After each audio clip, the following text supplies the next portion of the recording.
Hi, Blackie. I want to ask you about the album Babylon. It's one of my favourites. And when I first heard Godless Run, it was a bit like that gentleman was saying, it really touched me, it really resonated, the lyrics. Especially the change from I did not run to you to I will not run. That kind of really made me cry. Actually, not many records made me cry, but that really made me cry when I first heard it. What was behind it? It sounds a bit like a testimony. I don't know. Yeah, it's absolutely what it is. That is what it is. Yeah, because we all go through periods, where, I was raised in the church, and I did all of that, and I left the church one day. Here was my problem. I went for 20 years, and I thought I was mad at God. And I realized after 20 years, I was not mad at God, I was mad at man for the institutionalization that happens in a lot of religions. Mm-hmm. And so for me, that's when I went on my quest to try to find what the truth was. And I sat down with the Bible for 6 months, and I had what I call my Lieutenant Dan moment, where he's in the crow's nest on top of the boat. He goes, right now, God, just you and me, right here, right now. And that's what I did. And after 6 months, I came to the conclusion that it's what we call the 3 L's of what Christ said about himself.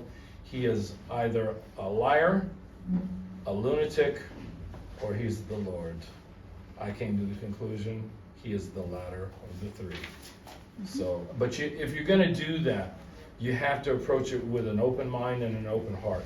You can't just come at it with a prejudice. Because I did come at it with a prejudice, but I kept trying to prove it wrong, and it kept proving me wrong. So they say it's the only book when you read it, it reads you.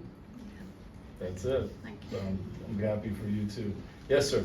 I was going to ask how you refound your faith. So Cheryl's stolen that from me. There you go. But you look amazing. So we saw you 2 I'll years give you ago. money later. 2 years ago. For someone who's got a bit of pain, I'm with an osteopath at the moment. How have you done it, Blackie? Some great people working with me, and about 9 months of some really painful rehab. Rehab is a lonely business, and nobody can help you because, you're with them 2 hours a day, and I was working with them 5 and 6 days a week, and they don't want you doing anything else when you go home because they want you to rest and rehab for the next day, right? And those other 22 hours a day, it's just you and we talk to ourselves more than anybody else, and especially if you're doing anything that's athletic. You listen to any athlete talk, the internal dialogue that starts in your head when you're going through that. Am I ever going to be able to da-da-da-da-da, and that's the thing keeps dogging you over and over and over. And what I didn't know until a week before we started the tour last year, the doctors told me, they said, well, we didn't want to say anything to you before, but with everything you went through, the average person will not recover from this.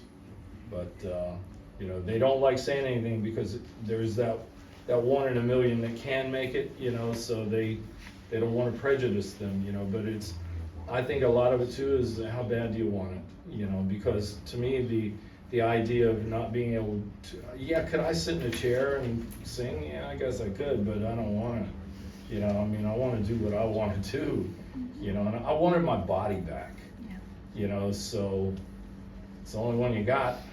So we're glad you got it back. Well, but I'm just saying this for your own benefit. It's like, it's how bad do you want it? And it's like, you gotta. Well, apparently she wants it too. So we'll save that for another time. Yes, sir. Thank you.